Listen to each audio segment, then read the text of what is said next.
The Secret Ratio of the Deg. The kitchen of the Grand Handi was a whirlwind of steam and aroma.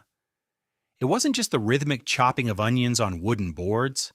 It wasn't just the clatter of heavy brass ladles against the copper handies, but the intense, spicy fragrance of star anise and saffron that promised a perfect biryani. Chef Ajay stood over a massive, steaming deg, his movements precise, while Bittu stood by his side, nervously holding a tray of measured spices. Bittu watched as Ajay added exactly 3 strands of saffron to a small bowl of milk, not 2, not 4.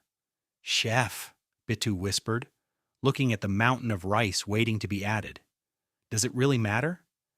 If I add a little more rice or a little less meat, it's still biryani, isn't it?"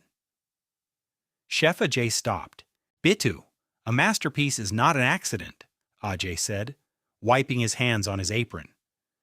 "If you change the ratio, you change the identity." Ajay led Bittu to a chalkboard where the daily menu was written and drew a simple equation. "Think of a water molecule, Bittu. It is always 2 parts hydrogen and 1 part oxygen, always. It doesn't matter if the water is from the Ganges or from a rain cloud in Mumbai." Bittu scratched his head. "So, like my masala mixture?" "Exactly," Ajay laughed, pointing at the biryani pot.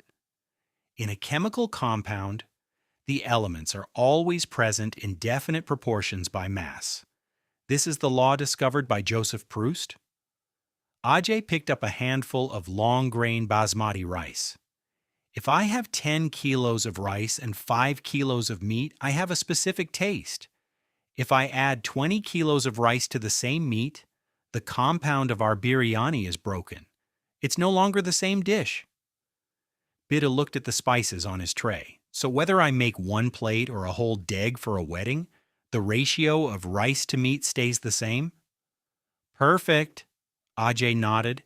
"Nature is the greatest chef. It never guesses its ingredients. It follows the laws of chemical combination." Bittu looked at the bubbling pot with newfound respect. It wasn't just a meal anymore.